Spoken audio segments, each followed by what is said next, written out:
17 Julai 2026. 17 Julai 2026. Lembayung Al-Quran, Datuk Dr. Haji Zahasan Muhammad. Assalamualaikum warahmatullahi wabarakatuh. Alhamdulillah wassalatu wassalamu ala Rasulillah. Innal hamdalillahi nahmaduhu wa nasta'inuhu wa nastahdihi wa nastaghfiruh wa natubu ilaihi wa natawakkalu alaihi wa na'udzu billahi min syururi anfusina wa sayyiati a'malina. May yahdihillahu fala mudilla lahu wa may yudlil fala hadiya lahu. Allahumma salli wa sallim wa barik ala Muhammad wa ala ali Muhammad kama sallaita wa sallamta wa barakta ala Ibrahim wa ala ali Ibrahim fil alamin innaka Hamidum Majid. Amma ba'd. Muslim-muslimat yang dimuliakan Allah, alhamdulillah, syukur pada Allah, bertemu lagi kita dalam rancangan Lembayung Al-Quran. Bagi tuan-tuan memiliki tahzib tafsir Ibn Katsir, turun buka pada jilid yang ke-10, muka surat 229 dan seterusnya. Dalam kuliah aku yang lalu saya ada terang kepada tuan-tuan berkenaan dengan beberapa yang disebut sebagai athiman au kafura. Ni mereka yang berdosa ni, seperti Utbah bin Rabi'ah yang pernah berkata kepadamu, wahai Rasulullah, tinggalkan salat, nescaya nanti aku akan kahwinkan kau dengan anak perempuanku dan menyerahkan gadis itu kepadamu tanpa mahar. Atau seorang yang sangat kufur seperti Al-Walid bin Al-Mughirah pernah berkata, aku akan berikan kepadamu harta sehingga engkau rida, asalkan kau meninggalkan urusan dakwah ini wahai Muhammad sallallahu alaihi wasallam. Maknanya peringatan yang Allah kemukakan di sini, jangan kau mentaati seorang pun mereka. Kita telah lihat di sudut ilmu usul, bila nafi ini kemudian ada au, penggunaan au ini merujuk kepada kedua-duanya, bukannya pilihan. Berarti kedua-dua golongan ini kalau memiliki sifat semikian, hendaklah engkau jauhi Muhammad sallallahu alaihi wasallam, jangan kau penuhi permintaan mereka, jangan kau taati mereka. Jadi kesimpulannya, jangan kau mengikuti mana-mana puak kafir ini mengajak kepada kekufuran. Inilah yang boleh kita lihat dalam kisah-kisah yang dibawakan dalam sirah, sebagai contohnya dalam sirah Ibn Hisham, dalam sirah As-Sahihah tentang Nabi SAW, begitu juga Raudhul Unuf. Ini kisah-kisah yang pernah kita bincangkan juga pada surah Fussilat berkenaan dengan ayat-ayat yang awal, sebanyak 13 ayat yang menceritakan bagaimana musuh Allah ni akhirnya bungkam dan memegang mulut Nabi SAW, namanya Walid bin Mughirah ini. Jadi larangan Allah kepada Nabi-Nya daripada mentaati orang berdosa dan kafir ni, sedangkan Nabi sememangnya tidak pernah taat pada mereka. Ini merupakan satu isyarat bahawa manusia sentiasa memerlukan bimbingan dan petunjuk daripada Allah. Kata Ibn Arafah, daripada ayat ni menunjukkan kepada kita betapa pentingnya hidup ni sentiasa mendapat bimbingan daripada Allah. Kerana tabiat manusiawi ni, dia ada potensi untuk dipenuhi dengan syahwat, mendorong mereka untuk melakukan dosa. Ini sains daripada Nabi SAW, kerana Nabi bersifat maksum. Jadi jika ada seorang yang layak, tidak lagi memerlukan taufik dan petunjuk Allah SWT, tentulah dia Nabi SAW kan. Tapi Nabi tetap diperintahkan oleh Allah untuk mengikuti perintah dan memenuhi tuntutan yang Allah letakkan ini. Jadi setiap muslim perlu sentiasa memohon kepada Allah supaya sentiasa mendapat hati yang kuat, dipelihara daripada dorongan nafsu ni, supaya menjauhi perkara-perkara yang haram, supaya selamat daripada segala musibah dan tergelincir dalam dosa. Sebab itu antara doa Nabi SAW, satu doa yang menarik tuan-tuan. Nabi mengajar kita, Allahumma as'aluka khairal mas'alah wa khairal du'a wa khairal najah wa khairal amal wa khairal thawab wa khairal haya wa khairal mamat wa thabbitni wa thaqqil mawazini وحقق إيماني وارفع درجاتي وتقبل صلاتي واغفر خطيئتي وأسألك الدرجات العلى من الجنة. اللهم إني أسألك فواتح الخير وخواتمه وجوامعه وأوله وظاهره وباطنه والدرجات العلى من الجنة. اللهم إني أسألك خير ما آتي وخير ما أفعل وخير ما أعمل وخير ما بطن وخير ما ظهر والدرجات العلى من الجنة. آمين. اللهم إني أسألك أن ترفع ذكري وتضع وزري وتصلح أمري وتطهر قلبي وتحسن فرجي وتنور قلبي وتغفر لي ذنبي وأسألك درجات العلى من الجنة. اللهم إني أسألك أن تبارك في نفسي وفي سمعي وفي بصري وفي روحي وفي خلقي وفي خلقي وفي أهلي وفي محياي وفي مماتي وفي عملي وتقبل حسناتي وأسألك درجات العلى من الجنة. آمين. Ini doa tuan-tuan di kasihan. Ini satu doa yang dikumpulkan oleh Imam Baihaqi, contohnya Tabarani dalam Mu'jam Al-Kabir. Begitu juga Imam Al-Hakim dianggap sahih olehnya. Ini kata Imam Al-Haythami pula dalam Majma'uz Zawaid, perawi hadis ini merupakan perawi yang thiqah. Ini doa ni penting tuan-tuan untuk kita amalkan. Ya Allah, aku mohon sebaik-baik permintaan, sebaik-baik doa, sebaik-baik sebaik-baik kejayaan, pekerjaan yang terbaik dalam hidup, kematian secara husnul khatimah. Berilah kuatan kepada diriku, beratkanlah timbangan amal salehku, kukuhkanlah imanku, tinggikan nilai diriku, terimalah amalan dan doaku, ampunkan dosa-dosaku wahai Tuhan, dan aku minta kepadamu darjat yang tertinggi di syurga wahai Tuhan. Aku mohon kepadamu kunci segala kebaikan. Aku memohon kepadamu kebaikan yang berterusan hingga kesudahannya, dan penghimpun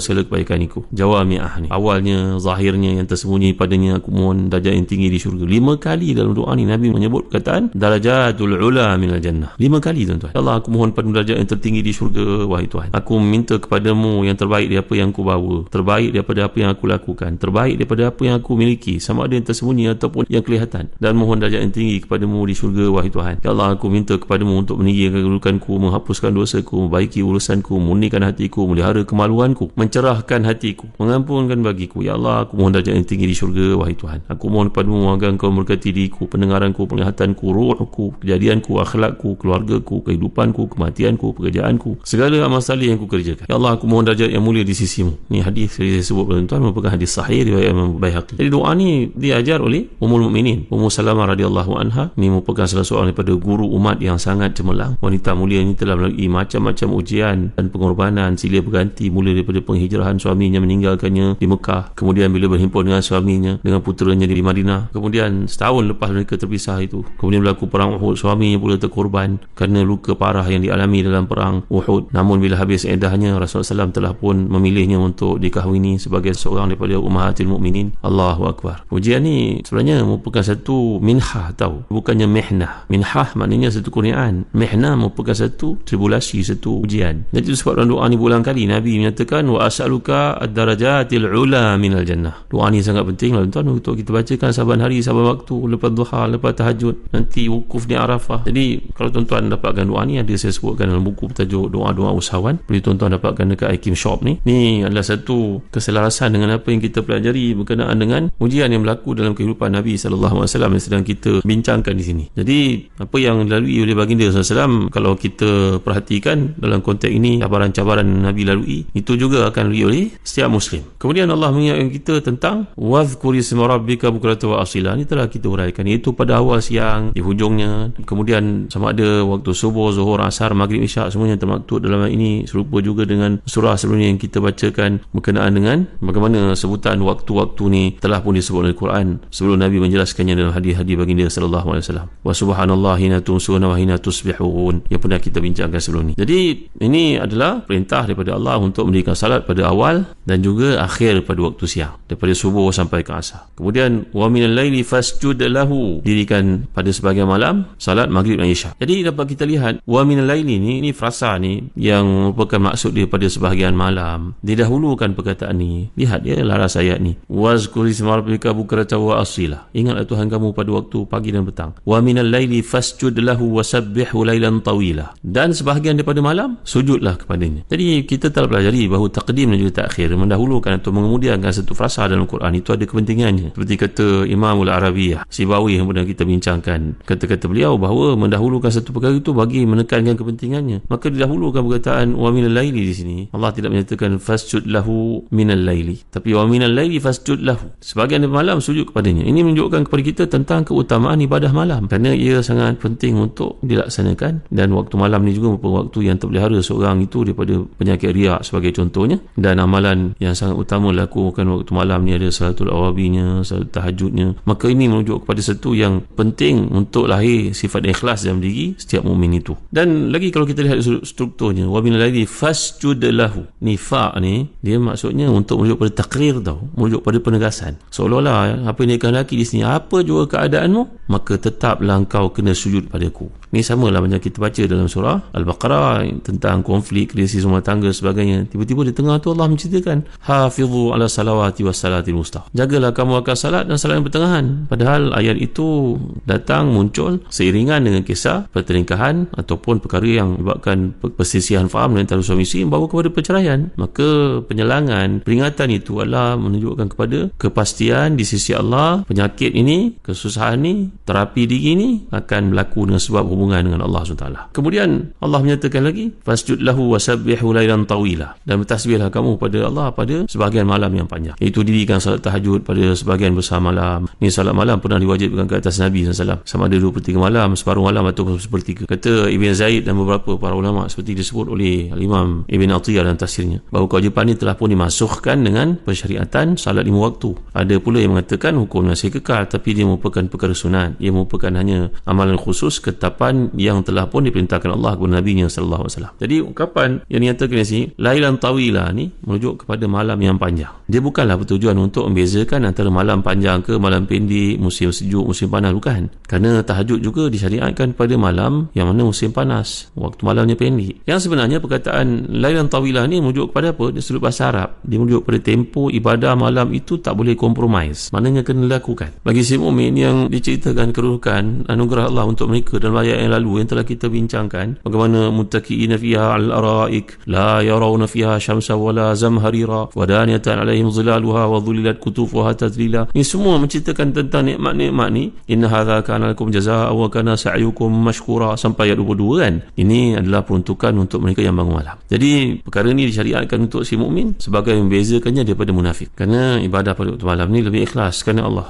Kemudian perkataan yang digunakan wasabbihu lailan tawila. Tasbih ini merujuk kepada tahajud. Perkataan tasbih secara khusus dalam ayat ini, wa min laili fasjud lahu wasabbihu lailan tawila. Kata para ahli tafsir ini merujuk kepada sabbihu lailan tawila, ini merujuk kepada tahajud. Kerana ibadah yang dikerjakan pada waktu ini adalah ibadah yang memang khusus tujuannya, matlamatnya adalah kerana Allah SWT. Maka di situ ada nilai tasbih, iaitu menyucikan Allah, memuliakannya. Maka si mukmin merebut kemakbulan doa dan diterima istighfarnya pada waktu tersebut kerana dia meyakini tujuannya, matlamatnya dalam ibadah lakukan itu adalah meminta kepada Allah. Dia yang memiliki segala kesempurnaan, tidak ada kekurangan dan sifat celah padanya. Maka ditujukan perkataan itu dalam tahajud, dalam salat yang dilakukan, dalam merukuk, sujud, semuanya bertujuan kerana Allah SWT.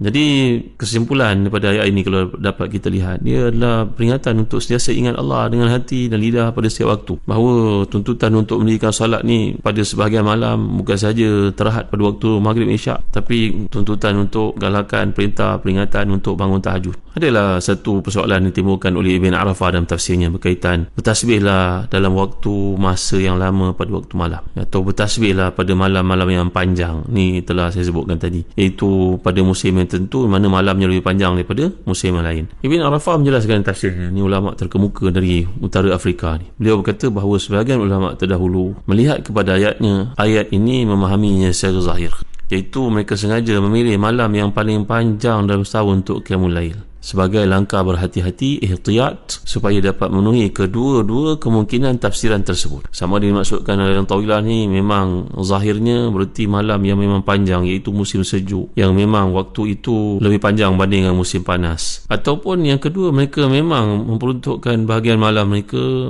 mengikut kadar yang ditetapkan itu, yang mereka hitung waktu qiyamnya lebih panjang daripada waktu berehatnya. Allahu Akbar. Dan mentadabbur ayat ni, kalau kita lihat bahawa dia menceritakan tentang sikap kafir dengan si mukmin. Selagi kita hidup kat dunia ni, sebenarnya ada dua perkara yang tarik-menarik dalam diri kita tahu. Yang pertama jasad, yang kedua ruh. Jasad ni cenderung kepada perkara yang sifatnya rendah, kelazatan bersifat daniyah, duniawiyah, cenderung kepada bumi, kerana jasad ni jadi tanah ni kecenderungannya kepada bumi. Dia gemar untuk menikmati perkara-perkara bersifat keduniaan, makan, seronok, tidur, pakaian, ni semua bersifat dunia. Manakala ruh kamu yang kamu kena bangunkan kesedaran ni dengan tahajudnya, dengan zikirnya, tasbihnya, dia nak membawa kamu ke alam yang tinggi. Setiap satu daripada ruh jasad ni memiliki makanannya sendiri. Jasad memerlukan makanan, kamu tak minum, kamu akan kehausan. Kamu tak makan, kamu akan kelaparan. Kamu tak tidur, kamu akan kepenatan. Tapi jangan lupa, ada ruh. Ruh ni memerlukan Qur'annya yang kita bincangkan sekarang, bahawa inna nahnu nazzalna alaikal qur'ana tanzila. Baca Quran, wasabbihu, tasbih, wa minal laili fasjud, sujud. Ini adalah perkara-perkara yang merupakan santapan kepada ruh. Jadi kalau kita ditimpa selapar ke, dahaga ke, keletihan ke, itu isyarat bahawa jasad memerlukan perhatian lah. Tapi bila hati kita resah, jiwa kita rasa sempit, gelisah, bosan, ni semua memerlukan kepada perhatian bahawa ruh kita sedang kelaparan sebenarnya. Allahu Akbar. Indahnya kombinasi dua perkara ni. Bahawasanya kita sering tersilap. Kita merasakan kalau hati bosan, pergi mana? Pergi healing, pergi kat laut, pergi kat sungai, pergi bercuti, naik business class. Apakah hilang rasa